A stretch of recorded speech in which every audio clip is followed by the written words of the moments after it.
Magandang araw mga ka-horror at welcome back nga po palang muli sa aking channel. Nandito na naman nga pala tayo sa bagong episode ng Kwentong Agimat at Anting-Anting. Sa video nga pala ito mga ka-horror ay may pagkukumparahin tayo na dalawang gamit. Meron kasing nag-comment doon sa ating isang video sa YouTube na tinatanong niya kung ano ro ba ang pagkakaiba ng mutya ng ahas at ng trabungko. So shoutout nga pala sa iyo ka-horror na The Sports Insider at salamat sa iyong pagtatanong. Alam nyo ba mga ka-horror na madalas nating naririnig sa matatanda yung tungkol sa mga mahihiwagang bato na galing mismo sa mga hayop. Lalo na yung sinasabi nilang mutya ng ahas at yung tinatawag nila na trabungko. Parang simpleng kwento lang kapag unang nadinig, pero kapag pinakiramdaman mo, may bigat at misteryo talaga. Ang mutya ng ahas ay hindi basta-basta nakukuha. May mga kwento na kapag malakas ang buwan, bigla raw idinudura ng isang malaking ahas ang bilog na mutya na kumikislap na parang apoy. Kung sino mang tao ang makakita nito at makuha bago muling malunok ng ahas, magiging kanya na ang kapangyarihang dala.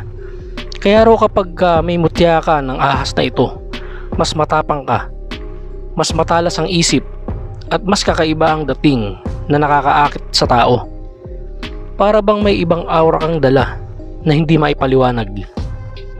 Pero iba naman ang istorya ng trabungko mga ka-horror. Ang sabi-sabi, ito'y nabubuo sa tiyan mismo ng sawa. Hindi basta lumalabas ng kusa. Parang mutyang nakatago sa loob ng katawan ng halimaw. Kaya't para makakuha ito, kailangang patayin ng sawa at buksan ang tiyan nito. Kaya mas delikado, mas madugo, at mas bihira raw talaga ang nakakahawak ng ganitong bato. Ang trabungko ay mas kilala bilang pananggalang at panlunas. Kapag may lason, kahit mula sa kagat ng ahas o kaya'y tinimplang inumin na may halong kamandag, nagiging sandigan ito ng buhay.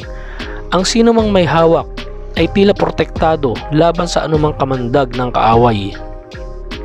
Kung tutusin mga ka-horror, pareho silang galing sa ahas, pero magkaiba ang paraan ng pagkuha at magkaiba rin ang gamit. Yung una, nakukuha ng kusa kung sakto ang pagkakataon at matyaga ka. Yung pangalawa, kailangan makipagsapalaran, magsakripisyo at maging handa sa dugot panganib. Kaya sinasabi ng mga matatanda, ang mutya ng ahas ay para sa tapang at lakas ng loob, habang ang trabungko naman ay para sa kaligtasan at pagliligtas mula sa lason. Kung iisipin mo mga ka-horror, ay parehong parang alamat lang. Pero sa ilang probinsya, may mga tao talagang naniniwala at may mga nagsasabing nakakita sila ng ganito. May kwento pa nga na kapag nakatagpo ka ng sawa na may trabungko, ay hindi ka basta-basta makakalapit kasi iilawan ka raw ng mata nito at matutulala ka. Kaya't madalas, ang mga nakakahawak lang nito ay yung may matitinding karanasan at yung tinutulungan ng mas mataas na kapangyarihan. Narin din mga ka-horror ang usap-usapan na ang mutya ng ahas ay parang agimat ng lakas at tapang, samantalang ang trabungko ay mas mabigat dahil ito'y kasangkapan para sa kaligtasan ng buhay. Dalawa silang misteryo na hanggang ngayon ay pinagdidebatihan pa rin kung totoo ba o katahang isip lang. Pero gaya nga ng sabi ng matatanda, kung wala kang tiwala, hindi mo rin mahahawakan ng ganyan ang mga bagay-bagay. Kaya mga ka-horror, totoo man ang mutyang ito o isang kwento lamang na binuo ng ating mga ninuno, ang malinaw ay may aral itong dala. Hindi lahat ng kapangyarihan ay madaling makuha at hindi lahat ng bagay na mahirap makuha ay para sa atin. Minsan, mas mahalaga ang respeto sa hiwaga ng kalikasan kaysa sa pagnanasa nating magtaglay ng kakaibang lakas. Ang mutya man ng ahas o trabungko, mananatiling bahagi ng ating kultura at imahinasyon.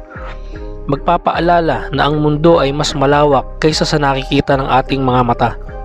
Kaya't kung sakali mang makatagpo kayo ng mga kwentong tungkol dito, ay huwag kalimutang pakinggan, pahalagahan, at dalhin bilang bahagi ng ating kasaysayan at kababalaghan.